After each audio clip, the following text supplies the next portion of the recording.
Selamat malam teman-teman. Sebelum kita mulai presentasi kelompok 4, izinkan saya memperkenalkan diri dahulu.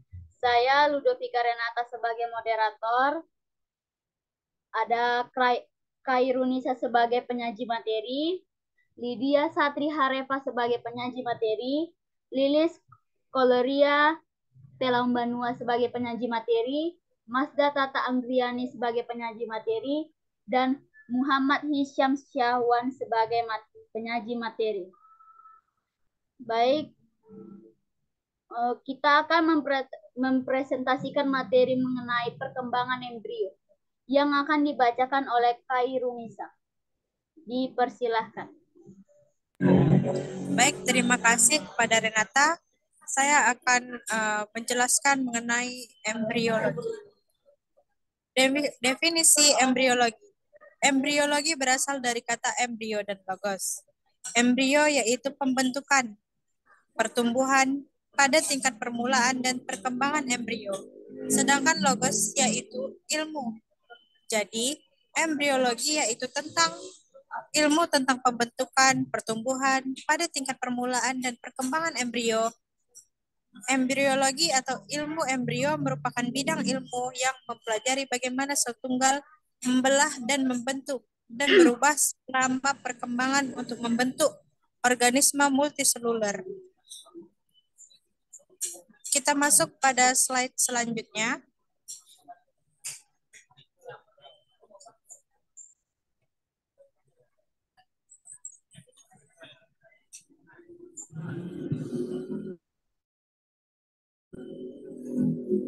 Slide ini menjelaskan tentang embriogenesis. Embriogenesis adalah produksi dari embrio dan perkembangan dari individu yang baru terjadi secara seksual, yaitu dari zigot. Secara umum, embriogenesis adalah proses pembelahan sel dan diferensiasi sel dari embrio manusia yang terjadi pada saat tahap-tahap awal dari perkembangan manusia.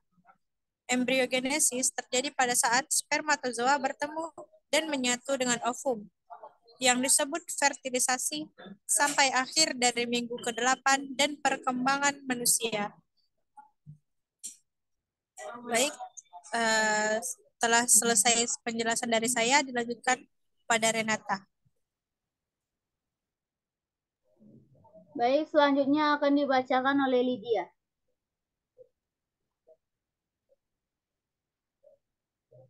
Baik, saya akan melanjutkannya. Tahapan-tahapan perkembangan embrio. Dalam tahapan perkembangannya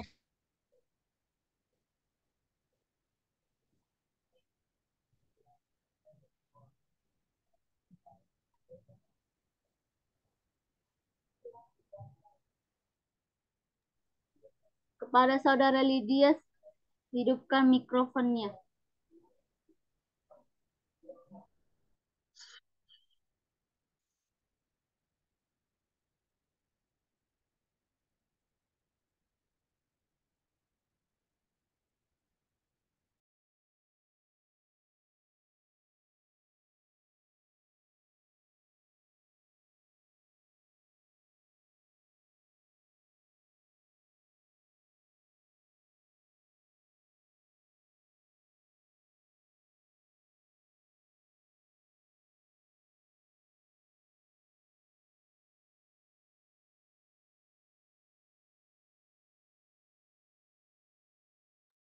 Baik, saya akan melanjutkan materi dari tahapan-tahapan perkembangan embrio. Dalam tahapan perkembangannya, embrio akan mengalami beberapa fase yang mana pada setiap fasenya akan terjadi hal atau perkembangan yang berbeda-beda pula. Tahapan perkembangan embrio adalah sebagai berikut. 1. Pembuahan. Tahap awal perkembangan embrio akan dimulai pada tahapan pembuahan terlebih dahulu, yakni penyatuan gamet jantan dan betina. Selanjutnya, setelah proses pembuahan terjadi selama beberapa jam, akan dihasilkan sebuah zigot. 2. Pembelahan. Siklus yang dihasilkan dari proses pembuahan selanjutnya akan mengalami pembelahan. Pembelahan ini mulai berjumlah 2 dan kelipatannya pembelahan akan berhenti ketika sel sudah mencapai jumlah ratusan sel. 3. Blastulasi. Setelah proses pembelahan, kini perkembangan embrio adalah sampai pada tahap blastulasi. Blastulasi merupakan tahapan menyatunya sel dari proses pembelahan hingga membentuk sebuah bola tanpa rongga yang disebut dengan blastula. Sekian dari saya. Selanjutnya akan dibacakan oleh Masda.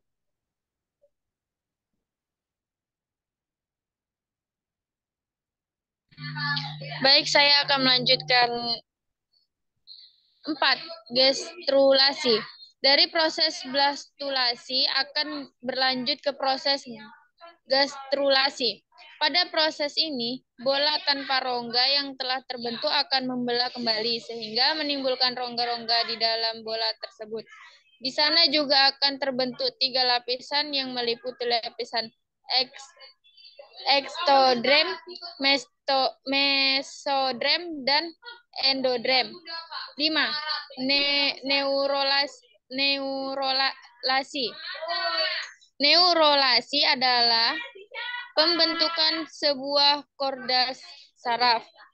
Hal ini terbentuk dari interaksi antara induksi dari lapisan endokrem dengan lapisan endodrem yang ada di dalamnya. Selanjutnya, korda saraf yang terbentuk tersebut akan semakin berkembang menjadi sebuah sistem saraf pusat dalam proses perkembangan otak.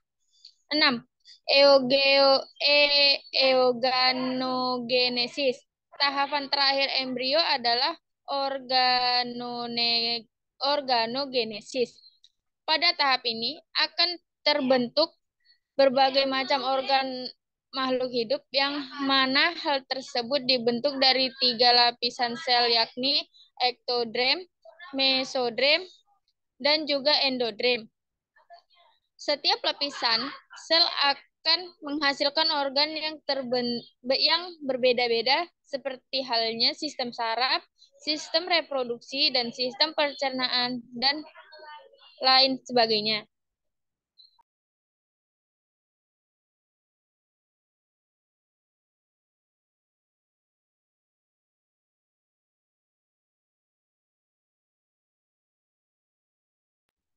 Gametogenesis. Gametogenesis adalah proses terbentuknya gamet atau sel kelamin. Gametogenesis pada pria dinamakan spermatogenesis, yaitu proses pembentukan sel kelamin pria atau spermatozoa. Dan gametogenesis pada wanita dinamakan oogenesis, yaitu proses pembentukan sel kelamin wanita.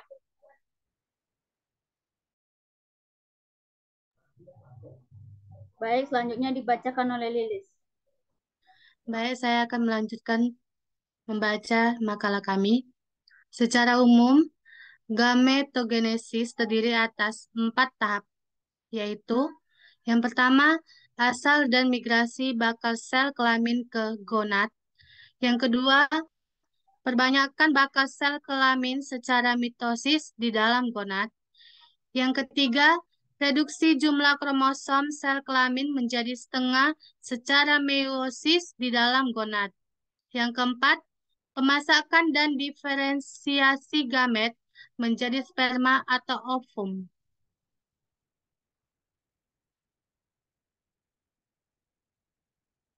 Spermatogenesis. Spermatogenesis adalah proses pembentukan sel sperma atau sel gamet jantan di dalam tesis. Spermatogenesis berlangsung di dalam tesis, tepatnya di dalam ductus seminiferus. Pria mulai memproduksi sperma saat pubertas atau kurang lebih dari 15 tahun. Dan sebagian besar pria mempunyai sperma dewasa sampai usia tua. Rata-rata volume air manik untuk setiap ejakulasi adalah 2,5 sampai 6 mili. Dan rata-rata jumlah sperma yang diejakulasikan adalah 4-100 juta per mili. Baik, selanjutnya dibacakan oleh Hisham.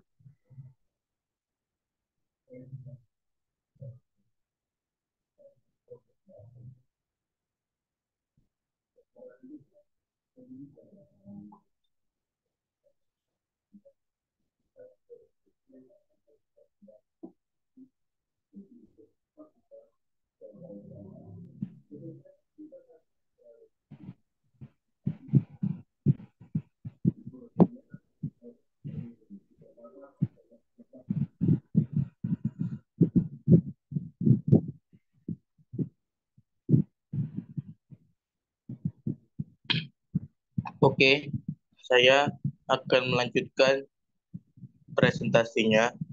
Oogenesis. Oogenesis adalah salah satu istilah yang terkait pada sistem reproduksi wanita, tepatnya sel telur. Pembicara tentang tubuh manusia, termasuk wanita, pasti kita akan tersinggungan dengan serangkaian sistem atau proses yang terjadi di dalamnya, termasuk sistem reproduksi. Seperti yang akan dibahas pada uraian kali ini, yaitu tentang bagaimana proses yang terjadi pada sistem tersebut yang biasa disebut oogenesis.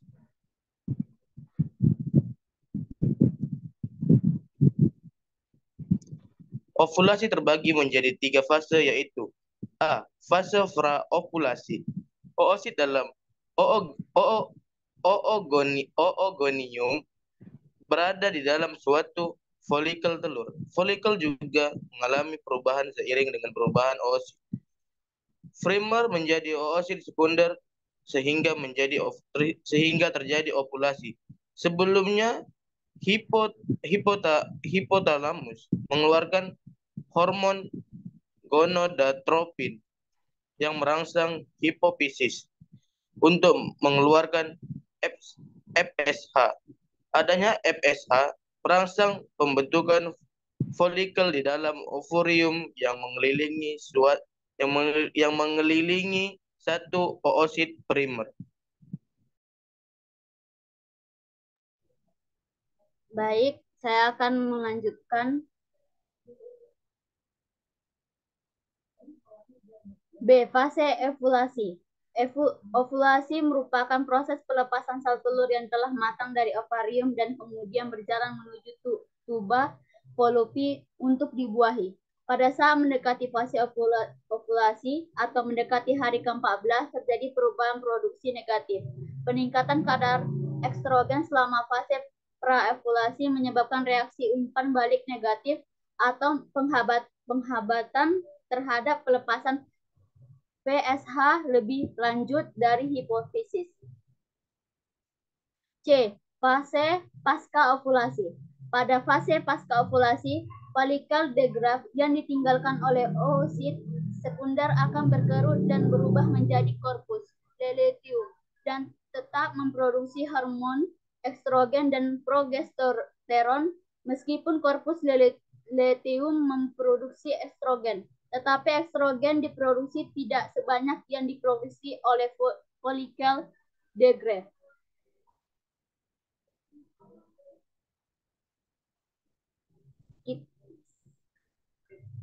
Sekian dari presentasi kita. Ada yang ingin bertanya?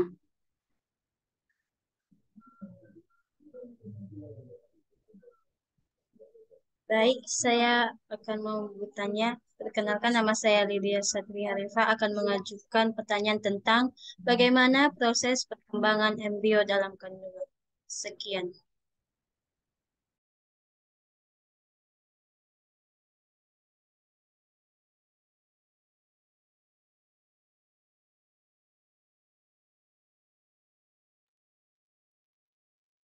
Oke, saya akan menjawab pertanyaan dari Lydia yang soalnya bagaimana proses perkembangan embrio dalam kandungan. Jawabannya, dalam rahim embrio mengalami perkembangan yang dibagi ke dalam 3 tahapan. Tahapan perkembangan embrio tersebut adalah tahapan trimester pertama, tahapan trimester kedua, dan tahapan trimester ketiga. Berikut penjelasannya masing-masing 3 bulan pertama, embrio dalam rahim disebut dengan trisimer pertama.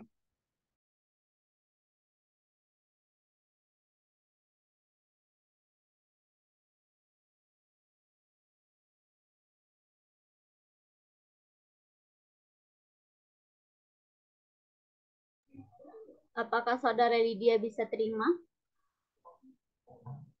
Baik, saya akan menerima jawabannya dari Hisham. Makasih.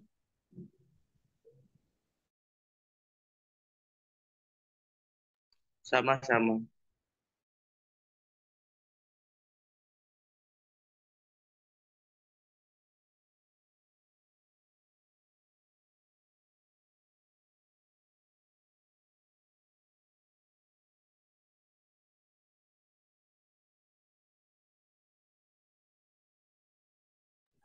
Baik, selanjutnya saya ingin bertanya, apa saja faktor-faktor yang dapat mempengaruhi perkembangan janin?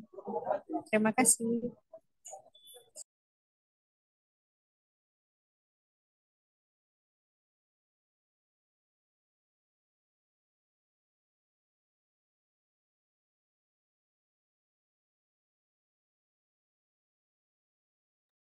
Baik, perkenalkan saya Masih Tata Anggriani akan menjawab pertanyaan dari Khairunisa. Apa saja faktor-faktor yang mempengaruhi perkembangan janin? Jawabannya, asupan makanan, aktivitas fisik, lingkungan, status gizi prahamil, kesehatan mental, komplikasi kehamilan, dan kondisi kesehatan ibu. Apakah jawabannya bisa diterima? Baik, dapat saya terima. Terima kasih kepada Mas Jatata.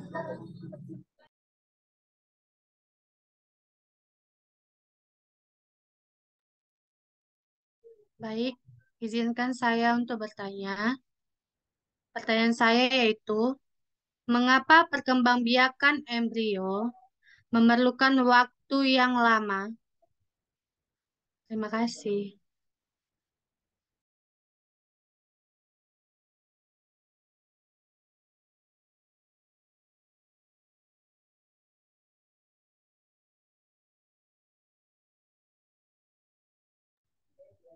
Baik, saya akan menjawab pertanyaan dari Lilis. Mengapa perkembangan biak embrio memerlukan waktu yang lama? Perkembangan embrio pada manusia memerlukan waktu yang lama, yakni hingga sekitar 9 bulan sampai 10 hari, dikarenakan proses pembentukan embrio ini amatlah panjang. Juga memproses pembentukan maupun perkembangan embrio pada manusia tidak memakan waktu yang singkat atau berjalan lama. Apakah saudara Lilis bisa terima? Ya, bisa diterima. Terima kasih.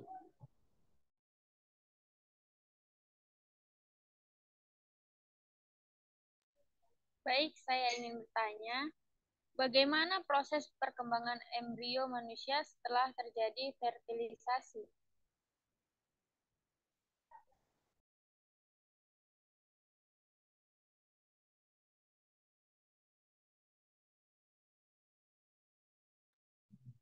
Baik, izinkan saya untuk menjawab pertanyaan dari Saudari Mazda. Pertanyaannya yaitu, bagaimana proses perkembangan embrio manusia setelah menjadi fertilisasi?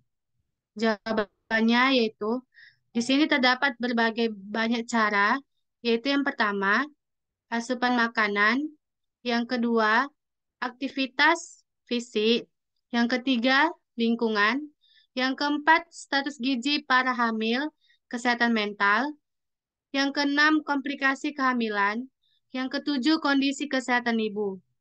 Untuk saudara kami Mazda, apa bisa diterima jawaban dari saya?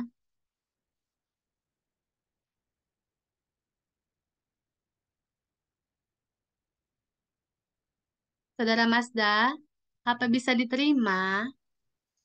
Baik, saya terima. Terima kasih. Ya,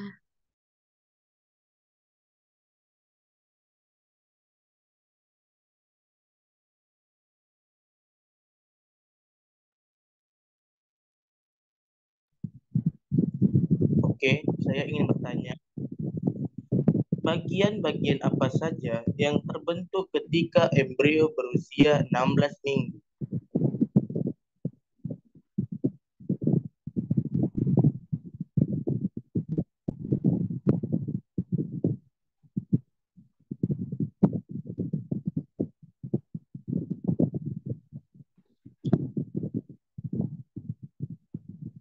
Saya ulang pertanyaannya.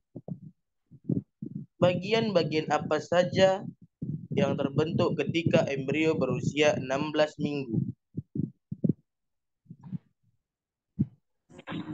Baiklah, saya akan menjawab pertanyaan dari Hisham, yaitu bagian-bagian apa sajakah yang terbentuk ketika embrio berusia 16 minggu?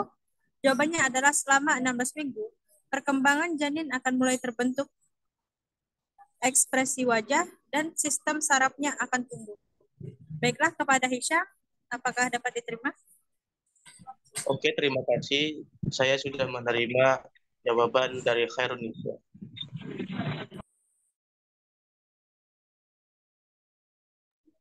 Baik, saya akan bertanya.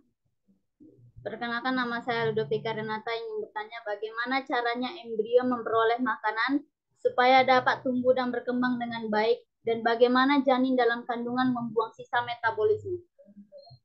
Terima kasih.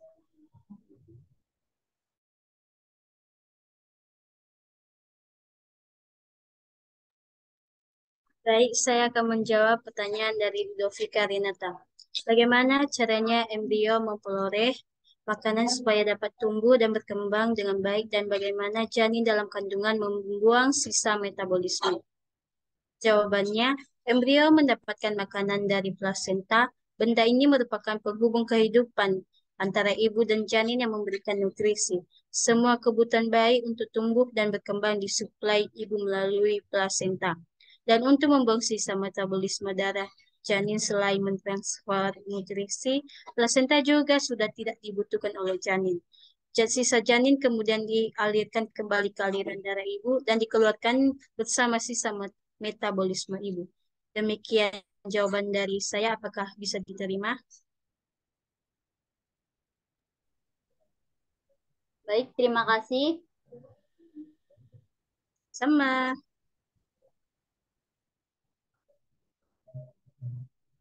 Sekian dari presentasi dari kelompok 4. Maaf jika ada kesalahan dari tutur kata atau mempresentasikan atau menjawab. Terima kasih dan selamat malam. Malam. Malam.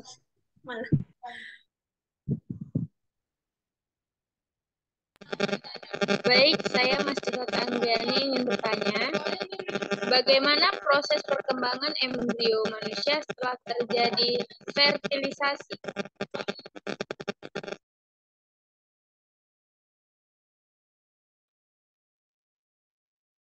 Baik, izinkan saya untuk menjawab pertanyaan dari Masda. Yang pertanyaannya itu, bagaimana proses perkembangan embrio manusia setelah terjadi fertilisasi? Jawabannya yaitu, tahapan perkembangan embrio setelah proses fertilisasi berlangsung yaitu morola, blastula, dan gastula, sedangkan organigenesis merupakan tahapan membentuk organ-organ tubuh setelah embrio terbentuk. Untuk saudara Mazda, apakah jawaban saya bisa diterima? Baik, jawabannya akan saya terima. Terima kasih.